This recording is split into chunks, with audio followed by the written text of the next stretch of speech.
আসসালামু আলাইকুম। আমি একটা বিষয় নিয়ে কথা বলতে চাচ্ছি। আশা করি আপনারা ভিডিওটা শেয়ার করবেন যদি ভালো লাগে। 14 কোম্পানির চেয়ারম্যান, এমডি এবং কোম্পানি সচিবকে তলব করেছে বাংলাদেশ সিকিউরিটি এক্সচেঞ্জ কমিশন। কেন তলব করা হয়েছে তাদেরকে? তলব করা হয়েছে তারা ডিভিডেন্ড ঘোষণা করেও বিনিয়োগকারীদেরকে ডিভিডেন্ড দেয় নাই। এটা কিন্তু বিনিয়োগকারীদের আন্দোলনের প্রথম ফসল। মানে আমি মনে করি কোম্পানির চেয়ারম্যান ধরে টান দেওয়া এটা কিন্তু চারটিখানি কথা না। চেয়ারম্যান এমডিকে ডাকি নিয়ে আসা সিকিউরিটি এক্সচেঞ্জ কমিশনের কাছে, এটা কমিশনের জন্য খুবই নর্মাল একটা ব্যাপার। কিন্তু এর আগে কাউকে ডেকে নিয়ে আসছে কি না আমার জানা নাই, আমি বলতে পারবো না। এরকম কমিশনের নিয়ে আসা, তাদেরকে জবাবদিহিতার আওতায় নিয়ে আসা, এটা অবশ্যই বিনিয়োগকারীদের আন্দোলনের একটা ভালো ফসল। এটা বিনিয়োগকারী যে আন্দোলন করছে এতদিন তার একটা ফসল। কিন্তু এখানে আন্দোলন থামানো যাবে না। কেন থামানো যাবে না সেটা আমি পরে বলতেছি। আগে এই 14 কোম্পানির নাম বলি। এখানে যাদের বিনিয়োগকারী ভাইয়েরা আছেন তারা, আমি মনে করি তাদের জন্য এটা ভালো একটা সুখবর। ভালো সুখবর কেন ভালো সুখবর সেটাও বলতেছি। আগে 14 কোম্পানির নামটা বলি। সেটা হচ্ছে শনিবার, আজকে শনিবার এই সংক্রান্ত একটা আদেশ জারি করছে বাংলাদেশ সিকিউরিটি এক্সচেঞ্জ কমিশন। এটা বলে দিয়েছেন সিকিউরিটি এক্সচেঞ্জ কমিশনের মুখপাত্র রেজাউল করিম। আগামী রবিবার সকাল 10টায় এই 14 কোম্পানির চেয়ারম্যান, এমডি এবং কোম্পানির সচিবকে তলব করা হয়েছে। কেন ডিভিডেন্ড ডিক্লেয়ার করেও তারা ডিভিডেন্ড দেয় নাই, যার কারণে গত মাসের 26 তারিখে এই কোম্পানিগুলোকে জেডে নেওয়া হয়েছিল। এখন কোম্পানিগুলো কি কি সেটা আমি বলে দিচ্ছি। সর্বপ্রথম হচ্ছে লুব্রেফ।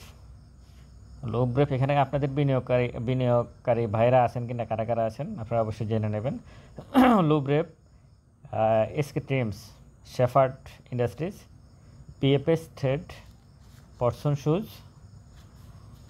তারপর হচ্ছে অ্যাসোসিয়েট অক্সিজেন, দেশ গার্মেন্টস,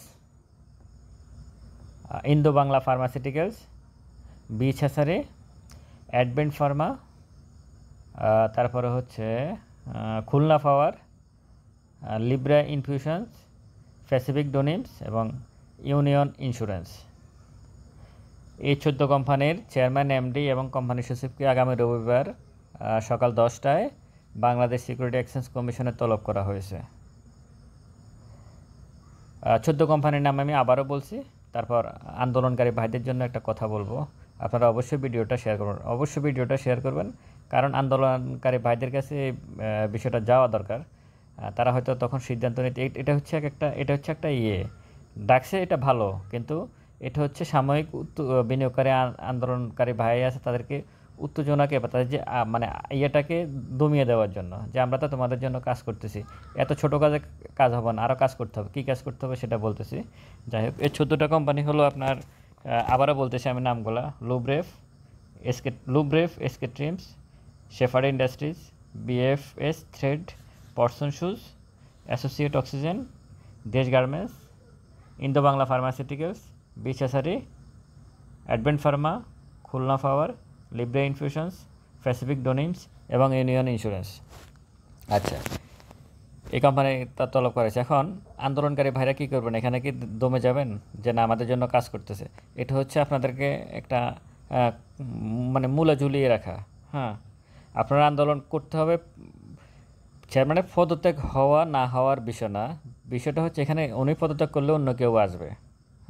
এটা মূল বিষয় না। মূল বিষয় হচ্ছে 3-4টা আইন ফাঁস করে দিতে হবে রবিবারে। এটা আপনারা অবশ্যই করবেন।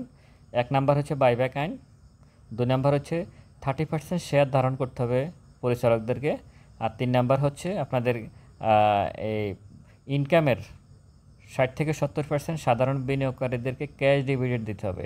এই আইনগুলা আপনারা অবশ্যই আন্দোলন করে গেটে তালা দিয়ে রাখছেন না, ওই তালা খুলবেন না, ওই তালা আটকে রাখবেন। যে তিনটা এবং বাহিরের অডিট ফার্ম করাতে হবে। আর জেড গ্রুপের যে শেয়ারগুলো আছে এগুলোতে যাতে যদি তারা জেডে থাকতে চায় তাহলে সাধারণ বিনিয়োগকারীদের থেকে স্বতন্ত্র পরিচালক নিয়োগ করে দেবে। ব্যাস, আপনারা এই আইনগুলো পাস করে নেবেন। এই আইনটা চাইলে রবিবার সকালবেলা এই যে কমিশন বৈঠক করবে না এই কোম্পানিগুলোর সচিবের সাথে ওইখানে বসে ওই আইনগুলো পাস করে নিতে পারে। এই ক্ষমতা কমিশনের আছে। হ্যাঁ, এই ক্ষমতা কমিশনের আছে।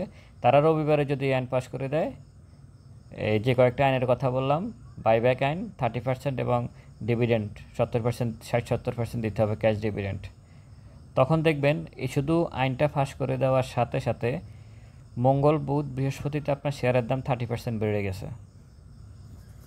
এগুলো করবে না তারা, এগুলো করবে না। ও শুধু জরিমানা তদন্ত নিয়ে ব্যস্ত থাকবে। যেসব করলে সাধারণ বিনিয়োগকারীদের উপকার হবে, যা করলে সাধারণ বিনিয়োগকারীরা ভালো থাকবে, সাধারণ বিনিয়োগকারীদের পক্ষে যাবে, এই বিষয়গুলো কিন্তু বাংলাদেশ সিকিউরিটি এক্সচেঞ্জ কমিশন করবে না। এখন যেটা করতেছে, 14 কোম্পানিকে ডাকছে, অবশ্যই এটা সাধারণ বিনিয়োগকারীদের পক্ষে, কিন্তু এটা আমার কাছে লোক দেখানো মনে হচ্ছে। যেহেতু আন্দোলনের গতি পাচ্ছে, আন্দোলনের তীব্রতা পাচ্ছে, সাধারণ বিনিয়োগকারীদেরকে প্রস্তাব দেওয়া হয়েছে 7 জনকে এই সিকিউরিটি এক্সচেঞ্জ কমিশনের সাথে বৈঠকের জন্য গত বৃহস্পতিবারে। সাধারণ বিনিয়োগকারী এটা প্রত্যাখ্যান করছে। সুতরাং তারা কমিশন ভাবতেছে যে এই সপ্তাহটা বাজেভাবে যেতে পারে। এখন এটা লোক দেখানোর জন্য 14 কোম্পানির চেয়ারম্যান এমডিকে ডাকা হয়েছে। এটা ভালো দিক।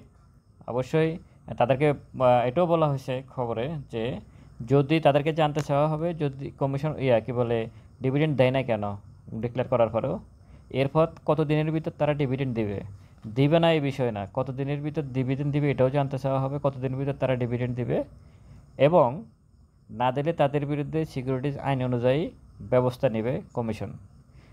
কমিশন কিন্তু ব্যবস্থা নেবে ডিভিডেন্ড ডিক্লেয়ার করে দেয় না কেন। এই বিরুদ্ধে ডিভিডেন্ড ডিক্লেয়ার না করলে তারা যে গ্রুপে আগে চলে যেতে পারত। ডিভিডেন্ড ডিক্লেয়ার করছে কিন্তু দেয় নাই, এই ব্যাপারে কমিশন, কারণ একটা প্রতারণা হয়েছে, এই ব্যাপারে কমিশন শক্তভাবে তাদেরকে ধরতে পারে। আপনাদের আন্দোলন থাকবে বাইব্যাক আইন, ওই যে আমি বললাম এই বিষয়গুলো। এটা ছোটোখাটো বিষয়, এটা খুব বড় বিষয় না। এটা হচ্ছে আপনাদের আন্দোলনকে একটু গতিটা কমিয়ে দেওয়ার জন্য এই সিদ্ধান্তটা নেওয়া হয়েছে। তা ভালো থাকবেন সবাই, ভিডিওটা শেয়ার করবেন। আসসালামু আলাইকুম।